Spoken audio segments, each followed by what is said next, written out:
ترجمة وانجيل يوحنس معرف حمشته كحادك 17 شمونته أب يروساليم متأيقي قلاي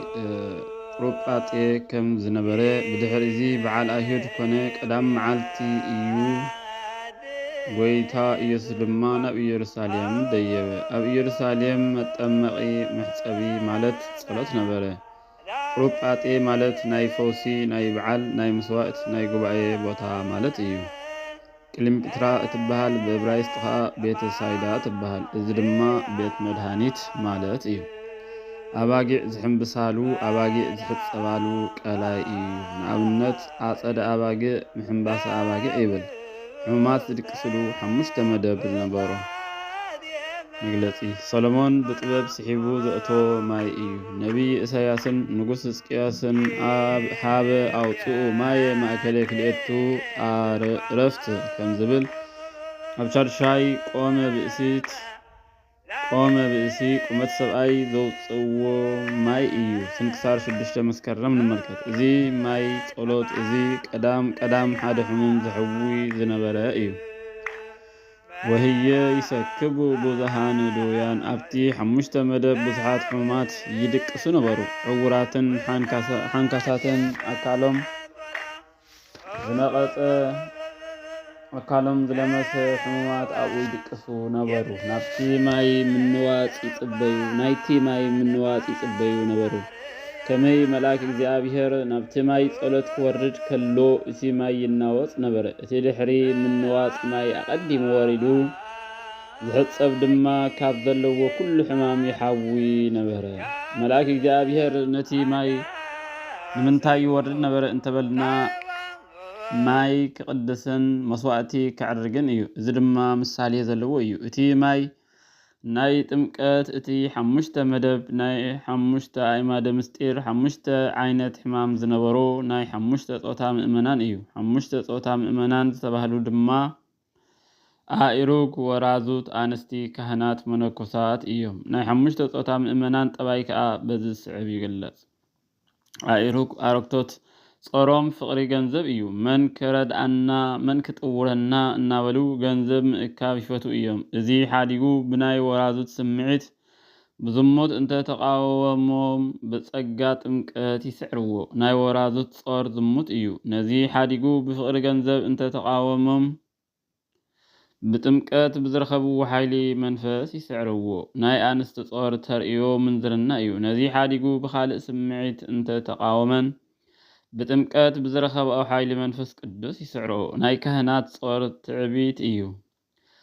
أأمرنا ركيق معارقنا موق العل بمبالي عبيو نزي حاديقو بخالق سمعيت انت تقاومم بحيل تمكات يسعرو ناي مركوسات صور تسعيو أبزدالي وقزي سلازي رخبوو نزي حاديقو بأنسحسو زبكنتو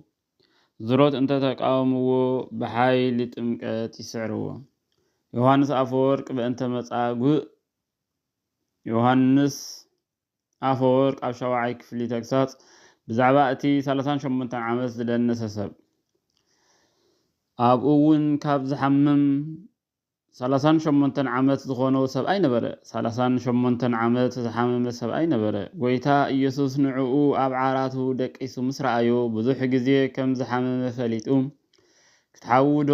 ትደሊ ኢኻ በሎ እቲ ሕሙም ከዓ ጎይታይ እወ ክሓዊ እደሊ በሎ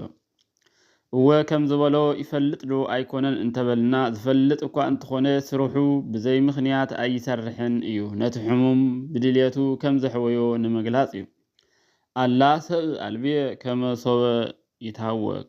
እንተኾነ እቲ ማይ ምስተናወፀ ናብቲ ቃላይ ዘጥልቐኒ ሰብ የብለይን ኣነ ክሳዕ ዝመጽእ ድማ ካልእ ቀዲሙኒ ወርድ ኢሉ መለሰሉ